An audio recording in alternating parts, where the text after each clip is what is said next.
வணக்கம் உறவுகளே. இன்றைக்கி செங்கல்பட்டு கோட்டையோட பார்ட் 2 நம்ம பார்க்கலாம். அதாவது இப்போ நம்ம பார்த்துட்ருக்கிறது கொலவா ஏரி. கொலவா ஏரியிலேருந்து இப்போ தெரியுது இல்லையா, நம்மளுக்கு லெஃப்ட் ஹேண்ட் சைடில் ஒரு மரங்கள் மாதிரி ஏரியிலேருந்து நீட்டமாக ஒரு இடத்துல அதுதான் இந்த செங்கல்பட்டு கோட்டையோட மதில் சுவர்.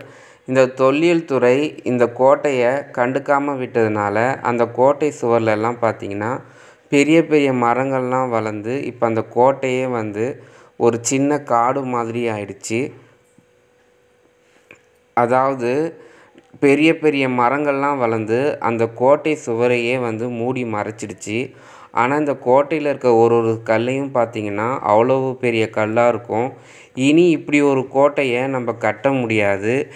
இந்த செங்கல்பட்டில் இருக்கிற இந்த உள்ளூர் வாசிகளுக்கே, அதாவது நம்ம தாத்தா மாதிரி இருக்கிற மக்களுக்கு மட்டுமே தெரியும் செங்கல்பட்டில் ஒரு கோட்டை இருக்குதுன்னு சொல்லிட்டு. ஆனால் இப்போ இருக்கிற யாருக்குமே கோட்டை இருக்கிறது தெரியாது. இப்போ நம்ம பார்க்குற இடம்தான் செங்கல்பட்டு கோட்டையோட அகழி. அந்த அகழி இதை பார்த்திங்கன்னா இதுதான் அந்த அகழி. 2 பக்கமும் செங்கல்பட்டு கோட்டையோட செவுறு இருக்குது. அந்த காலத்தில் இந்த கோட்டையோட அகழியில் இப்போ பார்த்திங்கன்னா இந்த கோட்டையோட 2வது அகழியும் உங்களுக்கு தெரியும். இந்த அகழியை அவ்வளோ சீக்கிரமாக நம்ம கடந்துட முடியாது. இந்த அகழியில் முதலையும் ரொம்ப விஷம் இருக்கிற பாம்பையும் அதில் விட்டிருப்பாங்க. இந்த அகழியை தாண்டி யாருமே எதிரிகள் உள்ளே வர முடியாது. 2வது இப்போ இந்த இடத்துல கோட்டை இருந்ததுக்குன்றதுக்கு இன்னொரு அடையாளம் பார்த்திங்கன்னா அதை பாருங்கள், காவலாளிகள் அதுக்குள்ளே நின்றுக்கிட்டு காவல் காப்பாங்க. அந்த ஒரு இது இருக்குது. அடுத்து பார்த்திங்கன்னா நம்ம இப்போ செங்கல்பட்டு கோட்டையோட உள்ளே வந்துட்டோம். உள்ளே பார்த்திங்கன்னா இதுதான் இந்த செங்கல்பட்டு கோட்டையோட மையப்பகுதி. இப்போ இந்த மையப்பகுதியில் சிறார் நீதிமன்றமும் சிறார் சிறைச்சாலையும் இருக்குது.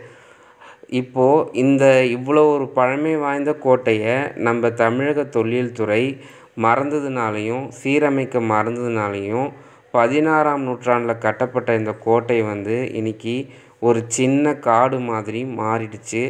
இது எவ்வளவு பெரிய ஒரு நமக்கு கஷ்டமான ஒரு விஷயம். இதை பாருங்க, இதெல்லாம் செங்கல்பட்டு கோட்டையோட பழைய சுவர் தான். அது மேலேயே ஆல்ட்ரேஷன் பண்ணி அந்த கோர்ட்டு கட்டியிருக்காங்க. இதுதான் அந்த செங்கல்பட்டு கோட்டையோட மையப்பகுதி. ஒரே ஒரு பழைய கட்டடம் மட்டும் இருக்குது. ஒரு கோட்டையில் தானிய கிடங்கு இருக்கும், அதுக்கப்புறமா ஆயுத கிடங்கு இருக்கும். இது செங்கல்பட்டு கோட்டையோட இன்னொரு அகழி. இது எல்லாமே நல்லா இருக்குது. இங்கே இருக்கிற அந்த மரத்தெல்லாம் வெட்டி சீரமைச்சா இந்த கோட்டை பழைய நிலைமைக்கு திரும்பும். இதை மக்கள் எல்லாருமே தெரியப்படுத்திக்கிட்டால் மட்டும்தான் ஒரு வரலாற்று சூடை நம்ம மீட்க முடியும். இல்லைனா மிகப்பெரிய ஒரு வரலாற்றை நம்ம இழக்க வேண்டியதாக இருக்கும். இவ்வளோ பெரிய கோட்டை இனி நம்மளால் கட்டவும் முடியாது, பார்க்கவும் முடியாது.